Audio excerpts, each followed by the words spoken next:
I think trying to do something about the schools would be high on my list. And again, what we have to do is figure out a way to bring market forces to bear, like we would if we wanted to improve a restaurant. Good restaurants thrive.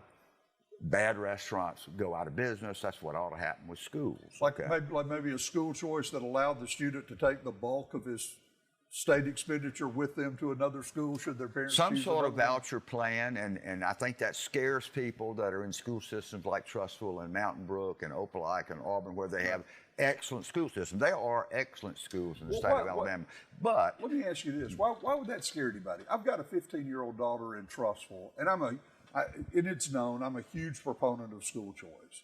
Okay, that's not going to affect my child. It's not about me. It's not about her. She's going to stay in Trussville where we do have good schools.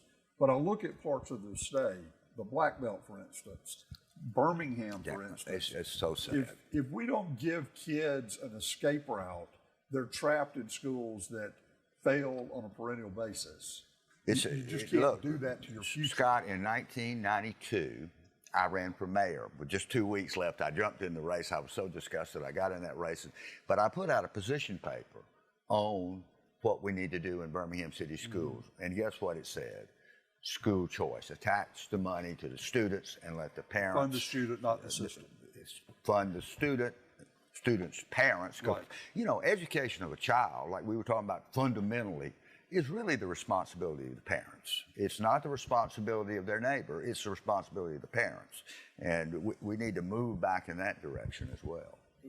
In the last general session, Del Marsh presented a bill that would have done just that. Roughly $5,300 to $5,800 would have followed the student. Parents could use it for homeschooling, charter school, Christian school, private school, whatever they chose. But they could take that money with them, which covers, by the way, we went and looked. That covers private school tuition in the vast majority of private schools in the state of Alabama. So it would have been enough to do that. The Republicans sent it to a committee, and it never saw the day of light again. The light of day. The light of day. So, but we see this.